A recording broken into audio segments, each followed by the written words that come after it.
Guys, अस्सलाम वालेकुम, welcome back again to Maple Couple. Part 2 की जानिब हम लोग चलते हैं और इसके अंदर और मज़े के बहुत सारे सवाल आते हैं बिकॉज लिस्ट बहुत लंबी है और मैंने कोशिश करी है कि जितने क्वेश्चंस को मैं कवर कर सकूं इसके ऊपर, तो मैं जितना भी पॉसिबल है मेरे लिए करना मैं कोशिश कर रहा हूं। इसके अलावा आप लोग के और भी कंसर्न हैं तो आप लोग अपने कमेंट्स के अंदर डेफिनेटली आप अप्रोच कर सकते हैं हमें। और जैसा कि मैंने कहा कि इस वीडियो को लाजम एंड तक देखें बिकॉज जुनैद साहब, उनकी पूरी टीम, उनकी कंसल्टेंसी सर्विसेज के जितने भी कॉन्टैक्ट डिटेल्स हैं और इंपॉर्टेंट नंबर्स हैं वो सारे मैं वीडियो के एंड में मैं नीचे मेंशन करूंगा, तो प्लीज़ स्टे कनेक्टेड। और your comments are always welcome. जितने भी आपके माइंड में क्वेश्चंस वगैरह हैं, आई होप सो फार मेरी कोशिश है कि सबको मैं कवर करता जा रहा हूँ इस वीडियो के अंदर। फिर भी अगर कोई ऐसे क्वेश्चंस हैं जो कवर नहीं हो पाए हैं तो फिर डेफिनेटली आप उनको जो है कमेंट्स के अंदर मेंशन कीजिएगा। और इसके अलावा कॉन्टैक्ट डिटेल्स आपके पास जैसे ही आएंगी तो आप जो है जुनैद साहब को डायरेक्टली कॉन्टैक्ट भी कर सकते हैं। तो चलते हैं वीडियो के दूसरे पार्ट की तरफ। एक क्वेश्चन जो है वो अहमद साहब का एक क्वेश्चन आया है जिसके अंदर उन्होंने पूछा है कि who should be contacted for an immigration advice and help. ये एक बड़ा क्वेश्चन है जो बहुत सारे लोग कंफ्यूज हैं इस चीज़ के ऊपर लेके, और काफ़ी सारे लोग फ्रॉड का भी इसमें शिकार हो जाते हैं। तो ये आपका एक इम्पोर्टेंट क्वेश्चन आ चुका है। कैनेडियन लॉ, इमिग्रेशन लॉज के मुताबिक section 91 of immigration and refugee protection act के तहत कैनेडियन लॉयर्स, क्यूबेक नोटरीज और कैनेडियन रेगुलेटेड इमिग्रेशन कंसल्टेंट्स आपको सिर्फ इमिग्रेशन की एडवाइस दे सकते हैं। जो इमिग्रेशन कंसल्टेंट्स हैं उनकी जो रेगुलेटरी बॉडी है उसका नाम है college of immigration and citizenship consultants, CICC। इसकी वेबसाइट है www.college-ic.ca। ये इसकी वेबसाइट है। आप जाइए वहाँ पे, जो भी कंसल्टेंट से आप कांटेक्ट कर रहे हैं उनको वेरीफाई करें वहाँ पे। ठीक है। अब आप अगर मुझे वेरीफाई करना चाहते हैं, मेरा लास्ट नेम सालिक है, SALIK। आप उसमें डालें लास्ट नेम में मेरा नाम, आपको मेरी कॉन्टैक्ट डिटेल्स नीचे नज़र आ जाएंगी। अगर आप मेरा लाइसेंस नंबर डालते हैं तो मेरा लाइसेंस नंबर R509291 है, तो आप वो डालेंगे, आपको मेरे सारे पार्टिकुलर्स, मेरी लोकेशन, मेरे कॉन्टैक्ट डिटेल्स वहाँ से मिल जाएंगे। तो जो अगर आपका लाइसेंस कंसल्टेंट से आप कॉन्टैक्ट करेंगे उनके पार्टिकुलर्स वहाँ मौजूद होंगे। अगर आप किसी कंसल्टेंट को कॉन्टैक्ट कर रहे हैं और उनके पार्टिकुलर्स CICC पे मौजूद नहीं है, इट मीन्स कि ही और she is not an authorised consultant. और उनके साथ definitely they are boss consultants. उनके साथ डील करने का आपको दो तरह से नुकसान होगा। एक तो आपकी एप्लीकेशन 5 साल तक बैन हो सकती है कनाडा से। आप अगर किसी भी अनऑथराइज्ड कंसल्टेंट के ज़रिए अप्लाई करते हैं, भले आप उसका नाम शो नहीं करते, ऐसे अनऑथराइज्ड कंसल्टेंट, गॉस कंसल्टेंट्स अपना नाम एप्लीकेशन में नहीं डालते, रिप्रेजेंटेशन फॉर्म फिल नहीं करते। आपको नुकसान ये होता है कि IP एड्रेस के ज़रिए अगर वो डिटेक्ट हो गई, क्योंकि अब तो तमाम एप्लीकेशन ऑनलाइन है, अगर आपकी एप्लीकेशन IP के थ्रू डिटेक्ट हो गई कि फ़लाँ IP से मुसलसल एप्लीकेशन आ रही हैं, आपकी एप्लीकेशन बैन हो जाएगी। भले आपने उस कंसल्टेंट को हायर किया हुआ है या नहीं हायर किया, आप वो नाम शो कर रहा है, नहीं शो कर रहा है, लेकिन उसकी IP से आपकी एप्लीकेशन सबमिट हुई है, आपके ऊपर 5 साल तक बैन लग जाएगा। आप कनाडा में किसी किस्म की PR या TR एप्लीकेशन अप्लाई नहीं कर सकते। दूसरा, अनऑथराइज्ड कंसल्टेंट के साथ डील करने का एक नुकसान ये है कि उनकी ट्रेनिंग नहीं होती है इसमें। वो सिर्फ वेबसाइट से पढ़ के आपको थोड़ी बहुत इन्फॉर्मेशन दे के और आपको बेवकूफ़ बना देते हैं। आप अपने पैसे से नुकसान मिलता है, आपकी एप्लीकेशन गलत फाइल होती है, गलत सबमिट होती है, रिफ्यूज़ होती है।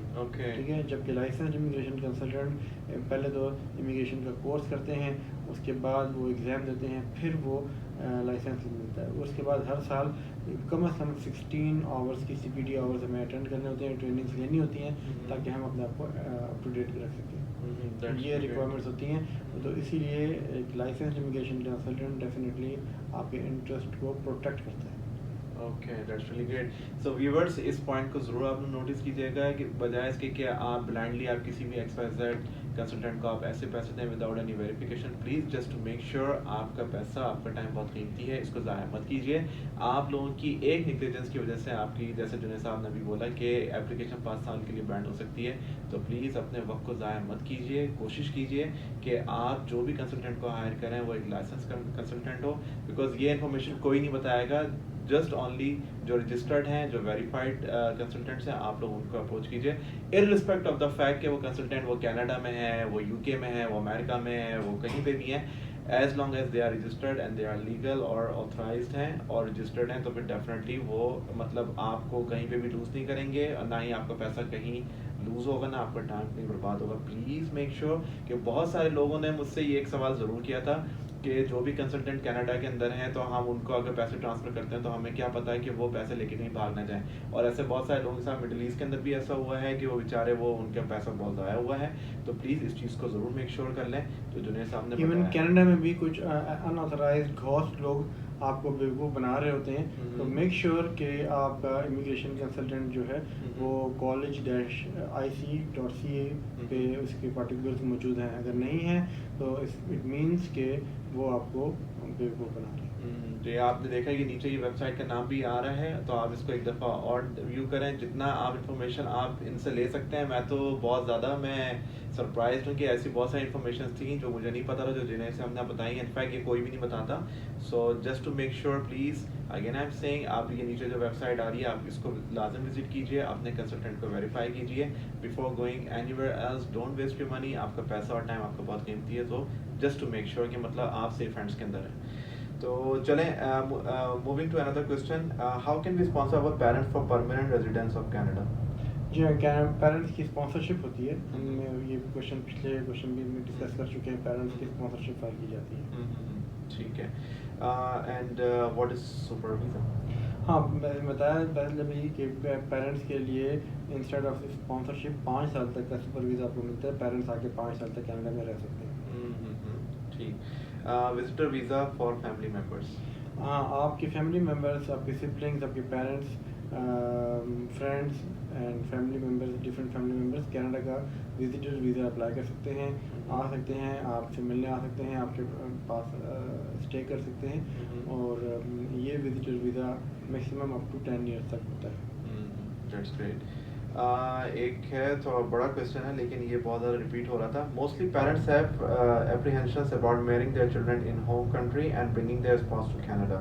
People say it takes a lot of time. How can you help to bring them in a short time? मैंने पहले भी बताया कि स्पाउसल स्पॉन्सरशिप में एक काफ़ी इंट्रिकेसीज होती हैं। लोग समझते हैं बड़ी सिंपल एप्लीकेशन है, लोग खुद से फाइल करते हैं और एंड ऑफ द डे वो रिफ्यूज़ हो जाती है या बहुत ज़्यादा टाइम लेती है। अगर आपकी एप्लीकेशन एक मरतबा कोई कॉरस्पॉन्डेंस होती है, वो 3 महीने आपकी एप्लीकेशन पीछे चली जाती है।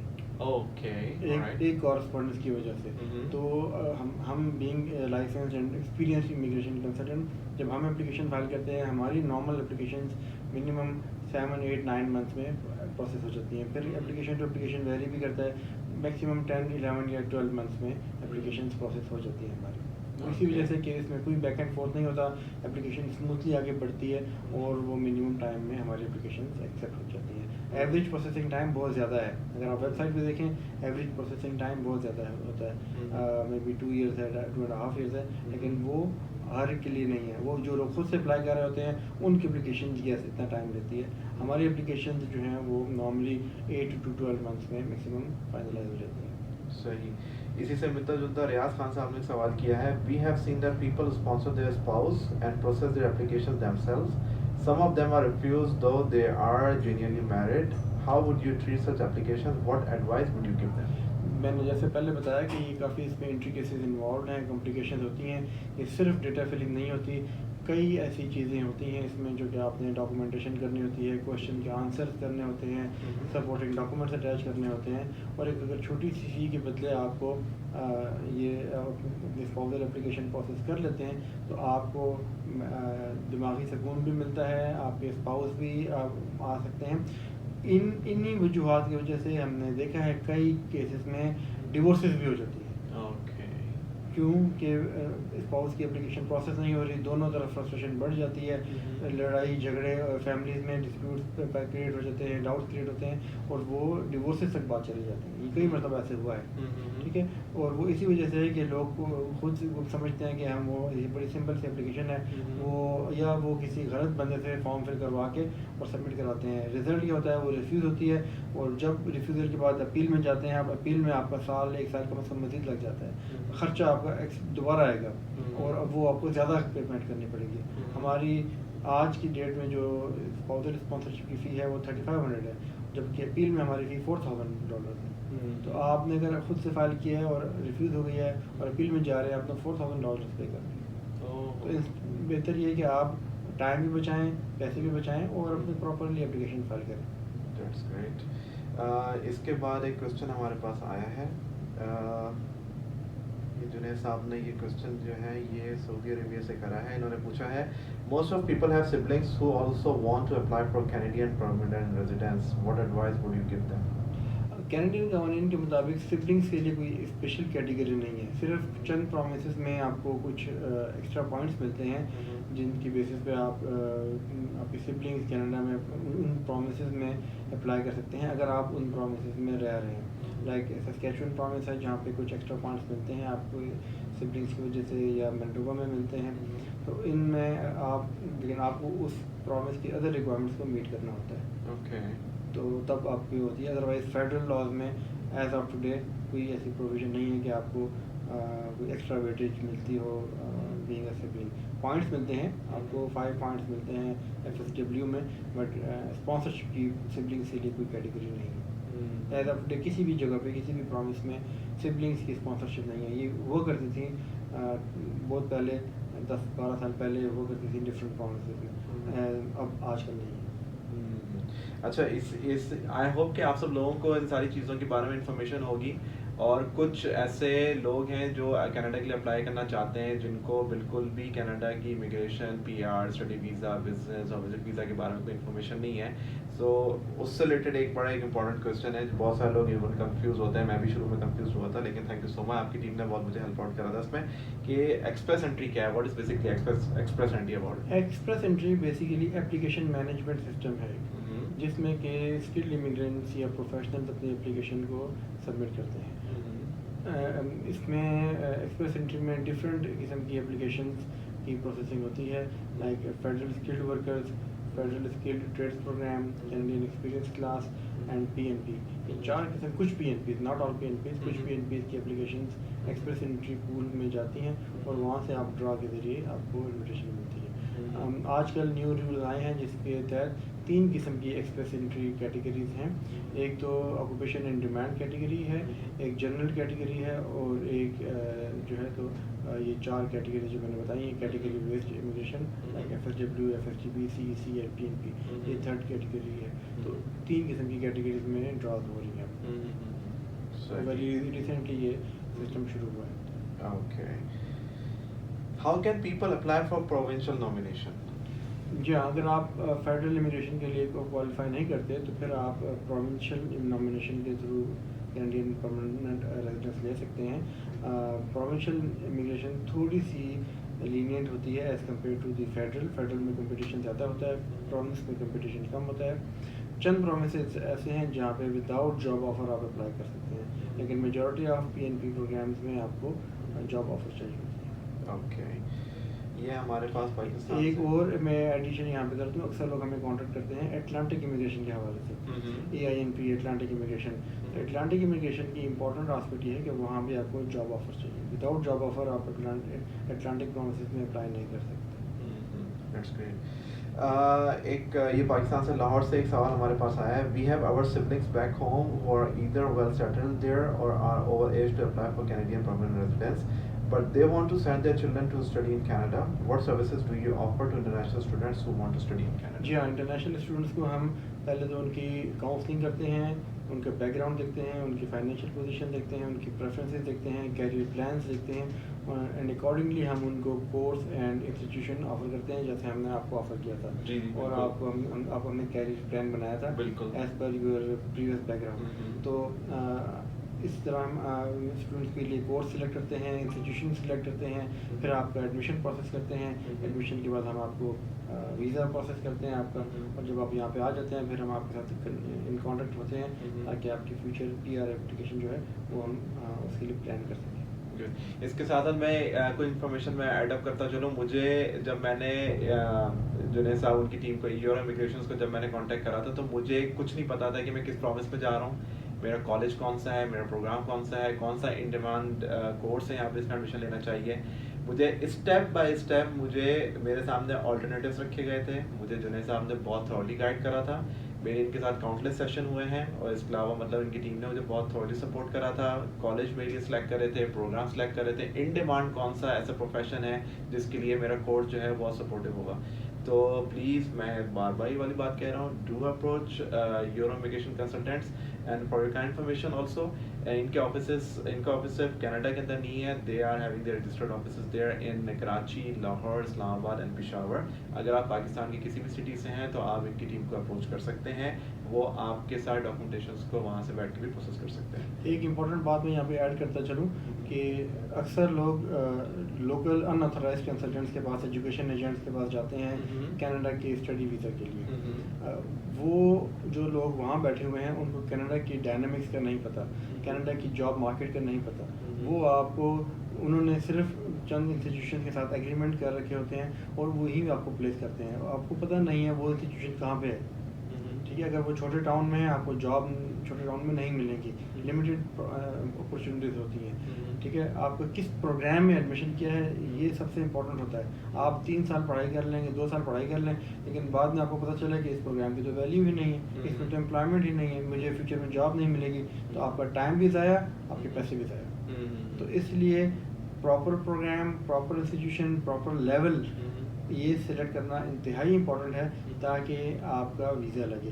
अब आपके सामने एग्जांपल मौजूद है कि इनके केस में ये मिडिल मैनेजमेंट इनका लेवल था अपने कैरियर में, तो मिड कैरियर में इन्होंने कैरियर चेंज का प्लान किया। हमने इनके लिए अप्रोप्रिएट प्रोग्राम सेलेक्ट किया, अप्रोप्रिएट इंस्टीट्यूशन सेलेक्ट किया और फर्स्ट गवर्नमेंट का वीज़ा लग गया। तो अक्सर फ्रेश स्टूडेंट के वीज़ा नहीं लगते, मिड कैरियर में इनका वीज़ा लगा, तो इसीलिए लगा कि हमने उसको प्रॉपर्ली प्लान किया था। बिल्कुल। अच्छा, एक और क्वेश्चन भी है, बहुत सारे लोगों ने मुझसे क्वेश्चन किया था कि वो स्टडी के ऊपर नहीं आ सकते, वो पीआर के लिए उनके पॉइंट्स नहीं होते, तो वो कुछ बिजनेस इमिग्रेशन के हवाले से उनका कुछ क्वेश्चन था, जिसके बारे में एक साहब उन्होंने पूछा था, व्हाट इज़ बिजनेस इमिग्रेशन? हाँ, बिजनेस इमिग्रेशन में आपको जैसे बताया मैंने पहले कि आप यहाँ पे आके कोई बिजनेस परचेज करते हैं या टेक ओवर करते हैं और उसको मैनेज करते हैं और उसी बेसिस पे आपको फ्यूचर में पीआर मिलती है। सो इट मीन्स कि अगर आप पीआर पे नहीं आ सकते, for example if you can not qualify for the study visa and all something, तो आप बिजनेस इमिग्रेशन के ऊपर आ सकते हैं। And I am very glad that you are having a very dynamic and thorough source available right in front of you. आप इनको approach करें, इनका नंबर, इनकी डिटेल सारी जो है स्क्रीन के ऊपर आ रही होगी, आप इनको डेफिनेटली कांटेक्ट करें और उसके बाद जो है आप अपना जो फ्यूचर आपका जो है वो उसको प्लान करें अकॉर्डिंगली। आज का सेशन का लास्ट क्वेश्चन है, इसके अंदर एक साहब है, उन्होंने ये, और एक खातून है शबनम मजीद साहिबा, उन्होंने क्वेश्चन करा, what type of business people can start their business in Canada? Any type of business, कोई रिस्ट्रिक्शन नहीं होती है। कुछ रिस्ट्रिक्टेड बिजनेसेस होते हैं वो हम आपको शेयर कर देंगे, लेकिन आप किसी भी किस्म का बिजनेस, आप रेस्टोरेंट ओपन कर सकते हैं, आप कोई चेन रेस्टोरेंट की चेन ले सकते हैं, आप कोई इंपोर्ट एक्सपोर्ट का बिजनेस शुरू कर सकते हैं, आप यहाँ पे कोई रिटेल शॉप लेकर मैनेज कर सकते हैं, आप प्रोफेशनल कुछ सर्विसेज दे सकते हैं, आप आईटी की सर्विसेज दे सकते हैं। तो इसमें कोई ज़्यादा रेस्ट्रिक्शन नहीं होती, चंद रिस्ट्रिक्टेड एरियाज हैं जिसमें कि आपको रेस्ट्रिक्शन होती हैं।